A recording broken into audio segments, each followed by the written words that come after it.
देखिए, हम लोग इतिहास स्टार्ट करते हैं आज से, ठीक है? तो इतिहास को समझिए क्या है। इतिहास होता है ना या हिस्ट्री, तो आज से पहले बीता हुआ कोई भी समय है या कोई भी घटना है ना, तो वो इतिहास हो जाता है। इतिहासकार ऐसा लिखता है, ठीक है? तो इतिहास का जानकारी तो लोगों को पहले था नहीं, बस ज़िंदगी काट रहा था अपना, ठीक है? लेकिन जब से थोड़ा ऐसा जानने का रुचि हुआ इंसानों को कि सो हम लोग अपने पहले के ज़माने को जानना चाहते हैं, या हम लोग अपना देखते हैं कि पहले क्या बीता है, कैसा क्या था, ठीक है? Creation of the earth. तो इतिहास का जो है ना लेखन शुरू हो गया। इतिहास का लेखन में होता है क्या कि कोई भी घटना है ना, जो जो आप इतिहास जानना चाह रहे हैं या बनाना चाह रहे हैं, तो उसमें होता है क्या कि 2 चीज़ को फ़ोकस करता है ये लोग, इतिहासकार लोग। पहला चीज़ फ़ोकस करता है कि सामान क्या मिला है, या पहले के ज़माने में कुछ भी घटना घटा है, तो उसको कैसे समझेगा आदमी? ऐसे हवा में तो समझेगा नहीं। तो उसके लिए वो लोग कुछ सामान खोजता है, कुछ लिखा हुआ कुछ भी मिल जाए, तो उसको 2 ही तरीके का चीज़ मिलता है। पहला तो सामान मिलता है, दूसरा लिखा हुआ मिलता है। तो जो सामान मिलता है ना, तो उसको पुरातात्विक साक्ष्य कहा जाता है या सामान्य सबूत कहा जाता है। सामान्य मतलब जनरल ले लीजिएगा, मतलब वस्तु लिया जाता है, ठीक है? वस्तु सबूत। और दूसरा होता है कि लिखा हुआ सबूत, जिसको साहित्य भी कहा जाता है। अब सभी चीज़ एक ही काल में नहीं मिल गया, ये इतिहास का सीक्वेंस है, हम ब्रॉडली बता रहे हैं।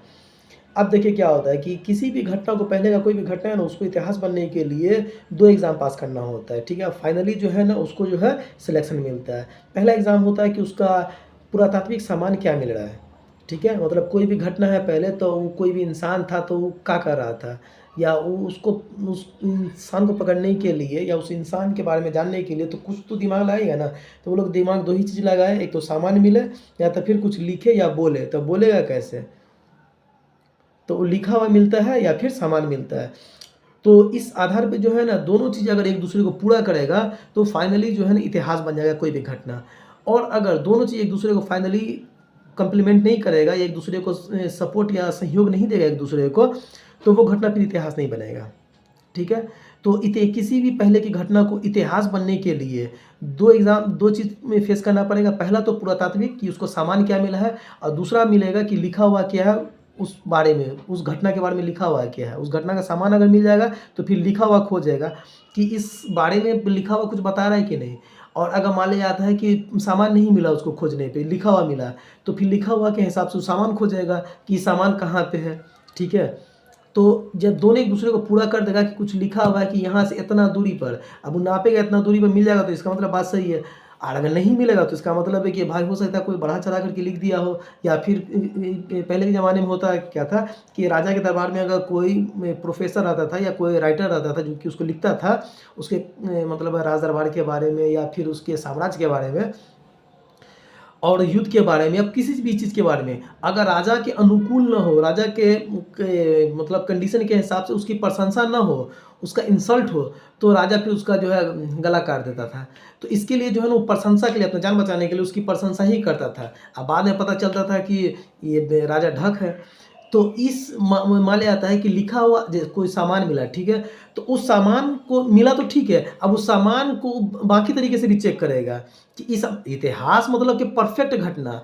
अब जो घटा आप वही चीज़ देख रहे हैं, आप वही चीज़ को मतलब कि पकड़ रहे हैं, तो वो हो गया वास्तविक, ठीक है? तो इसको इतिहास मतलब क्या, इतिहास मतलब कि ठोस होना चाहिए। ऐसा नहीं कि फालतू जो भी बहुत बात होता है तो उसको तो किस्सा कहानी कह देते हैं, हँसी मज़ाक बोल देते हैं, लेकिन किस्सा कहानी बोलते हैं। लेकिन मसला क्या होता है ना कि कोई सामान मिल रहा है, तो उस सामान को फिर आप लिखा हुआ भी चेक कीजिएगा, क्या है कि एक दूसरे को पूरा करेगा, ठीक है? अगर सिक्का आपके पास है, अगर एक तरफ चीत है और दूसरी तरफ कुछ नहीं लिखा हो, तो सिक्का नहीं चलेगा। वही हाल है, दोनों तरफ होना चाहिए। मतलब कि आपका लिखा हुआ भी होना चाहिए और सामान भी मिलना चाहिए। एक दूसरे को जब तक पूरा नहीं करेगा, तो पैसा चलेगा नहीं। वही बात है। तो अब इतिहास बन गया, ठीक है? कोई भी घटना, दोनों एग्ज़ाम पास कर के इतिहास बन गया।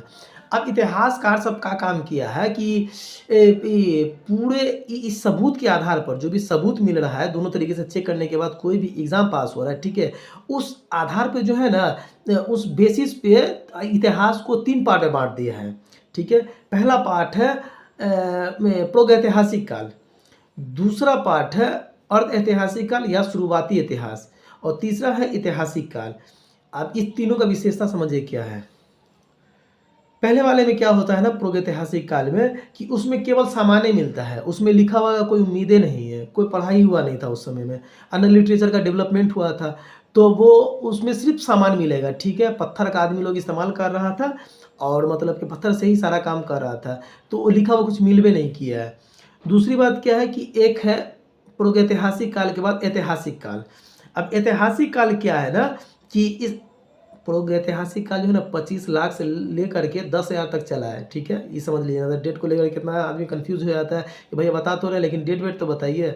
तो डेट यही है कि 25 लाख से मतलब जब से इंसान बुद्धि का इस्तेमाल करने लगा ना, तब से लेकर के जो है ना जो भी घटना को देखा जा रहा है मानव की क्रियाकलाप के रूप में कि मानव का एक्शन क्या था, ठीक है। तो उसको जानने के लिए जो है ना हम लोग जो स्टडी कर रहे हैं या जो भी चीज़ समझ बूझ रहे हैं, तो वो हो गया मानवीय इतिहास। समझ में आया? तो मानव जब से बुद्धि का इस्तेमाल करने लगा, तब से कुछ न कुछ एक्शन कर रहा था, काम है का। उससे पहले तो पता नहीं ये एनिमल में और उसमें कोई डिवीज़न नहीं था मानव में, ठीक है। तो जहाँ से डिवीज़न हुआ है मतलब कि मानव जानवर से इंसान बनने लगा है बुद्धि का इस्तेमाल करके, तब से इस चीज़ को कंसिडर किया गया है, ठीक है। तो इसका डेट कब से है? 25 लाख ईसा पूर्व से जो है ना मानव का बुद्धि विकसित होने लगा था, ठीक है। क्या कि नरकंकाल मिला है और बहुत कुछ पेंटिंग वेंटिंग मिला है, तो इस अनुमान से, इस सबूत के आधार पर ऐसा मतलब अनुमान लगाया जा रहा है कि भैया तब से दिमाग जो है ना बुद्धि लोगों का चलने लगा था, ठीक है। तो ऐसा करके था। आप तो प्रागैतिहासिक काल में ये समझ में आ गया कि कुछ भी लिखा हुआ नहीं है, सिर्फ सामान है। दूसरा है अर्ध ऐतिहासिक काल है।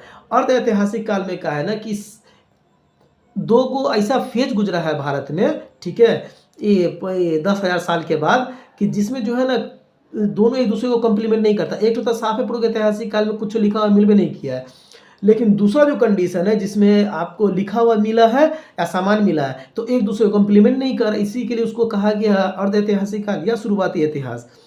और तीसरा वाला काल जो है उसको कहा गया इतिहास, जो कि भारत में 6000 ईसा पूर्व से चला है, ठीक है। उसमें जो भी चीज़ मिला है, अगर मान लिया कहीं पर कोई पेज वेज मिला है, तो उसको पढ़ने के बाद समझ में आ गया है कि अच्छा ये राइटिंग है, लिखा हुआ है, उस हिसाब से वो लोग वहाँ जाकर के सामान खोजा तो सामान भी मिल गया है, तो ये प्योरली इतिहास हो गया। लेकिन इससे पहले जो लिखा हुआ है उस हिसाब से सामान खोज रहा है तो नहीं मिला है, जैसे कि वैदिक सभ्यता में तो सामान नहीं मिल रहा है, खोज जारी है। और कहीं पर सामान मिल रहा है जैसे हड़प्पा सभ्यता में, तो उस हिसाब से लिखा हुआ पढ़ा ही नहीं किया है, तो ये भी एक कंडीशन है। तो ये दोनों फेज ऐसा गुजरा है भारत में जिसको अर्ध ऐतिहासिक काल में डाल दिया गया है। और उस सबसे पहला वाला कौन है? प्रागैतिहासिक काल। उसमें क्या है ना कि कुछ मिल भी नहीं किया पढ़ाई लिखाई का, तो वो सिर्फ सामान के आधार पर जो है ना उसको बांट दिया गया है, ठीक है। अब यहाँ पर समझिए कि एक पॉइंट क्या है। अब पॉइंट ये है कि सबूत तो हम लोग बता रहे हैं, तो सबूत को थोड़ा डिफाइन कर देते हैं, ठीक है। औजार को भी डिफाइन किया जाएगा, क्या कि कितने लोगों को औजार जो है मानव क्या बोलते हैं पूरा पाषाण काल का लोग जो औजार इस्तेमाल कर रहा था, हमको भी दिक्कत हो रहा था फर्स्ट आवर में जब हम तैयारी कर रहे थे, तो उसमें हमको भी सर फोड़ना पड़ रहा था बार बार कि भैया ये जो टर्म इस्तेमाल कर रहा था ना उस टर्म में समझ में नहीं आ रहा था कि किसके बारे में बात कर रहा है, जबकि उसके औजार के बारे में हो रहा था। जैसे ब्लेड का बात करता है, जैसे क्रोड पत्थर का बात करता है, तो वो सब क्या है वो भी सब बता देंगे, ठीक है। तो समझिए आप, हम लोग सबूत का बात करते हैं तो दोनों तरीके का जो सबूत है, एक है लिखा हुआ और एक है सामान। तो सामान का जो सबूत है ना, जिसको प्रागैतिहासिक पुरातात्विक साक्ष्य कहा गया या सबूत कहा गया है, तो उसमें क्या होता है ना कि कुछ लोग समझता है क्या कि सिर्फ पत्थर मिला है, भाई नहीं, ऐसा नहीं होता है। पत्थर तो मिला ही है, उसके साथ में जो है ना आपको मानव कंकाल, जो कि मानव दत्त कर गया था या जानवर दत्त कर गया था, या जो भी उस समय का मानव लोग था ना, जो उसका कंकाल मिला है, तो उस सारे कंकाल का जो हड्डी वड्डी है ना, उससे भी जो है पता चलता है कि मतलब कि इसका कहाँ का जनरेशन है या फिर इसका एज क्या है या बाकी कुछ। और साथ में क्या मिलता है कि पत्थर तो मिला ही, मानव का कंकाल मिला, और मौसम में जो चेंजिंग हुआ था ना उस समय में, उस मौसम को भी कंसिडर किया जाता है। ये इसी में कहते हैं, इसमें पुरातात्विक साक्ष्य में ही। फिर गुफा उफा में जो लोग रह रहा था केव में, तो उसका पेंटिंग वेंटिंग भी देख करके अनुमान लगाया गया है कि उस समय का लोग कुछ क्या कहना चाह रहा है, ठीक है। क्या कि पेंटिंग में बताया गया, थीम है पेंटिंग का गुफा में, कि शिकार करने का कंडीशन दिखाया गया है, या फिर मतलब युद्ध का दिखाया गया है, या फिर और भी कुछ दिखाया गया है, या सामाजिक जीवन को दिखाया गया। तो ये सब जो है ना पेंटिंग से भी हम लोग पता जो लगाते हैं ना प्रागैतिहासिक काल के बारे में, तो उसमें क्या है ना कि इससे जो हम लोग को जानकारी मिलता है, तो वो भी सब जो है ना पुरातात्विक साक्ष्य में ही आता है। लिखा हुआ को छोड़ करके जो भी साक्ष्य मिल रहा है ना हम लोग को, जो भी सबूत मिल रहा है ना उस जमाने का, वो सारा का सारा क्या है, वो सारा का सारा पुरातात्विक साक्ष्य है, ठीक है। पुरातात्विक मतलब होता है कि जो कि लिखा हुआ ना हो, अच्छा सामान हो ज़मीन के नीचे पहले ज़माने का दब गया हो, ठीक है। तो इस बात को ध्यान में रखना है। और लिखित साक्ष्य में क्या होता है ना, लिखित साक्ष्य में बहुत कुछ होता है, जैसे कि पांडुलिपि हो गया, अभिलेख हो गया, शिलालेख हो गया, तो इस सब टाइप का बहुत कुछ इसमें होता है लिखित साक्ष्य में, ठीक है। लिखित साक्ष्य जो है ना, टाइम के हिसाब से अपना स्वरूप चेंज करता चला गया, ठीक है। तो इस बात को ध्यान में रखना, पहले पत्ते पर लिखा जाता था, खाल पे लिखा जाता था, फिर दीवार पे लिखा जाता था। उसके बाद जब आविष्कार हो गया पेपर वेपर का, तो और इसमें मतलब पेज में लिखा जाने लगा। तो इसके लिखित वाला जो पैटर्न है ना, उसमें काफ़ी चेंजिंग आया है, ठीक है। तो इसको भी ध्यान में रखना है।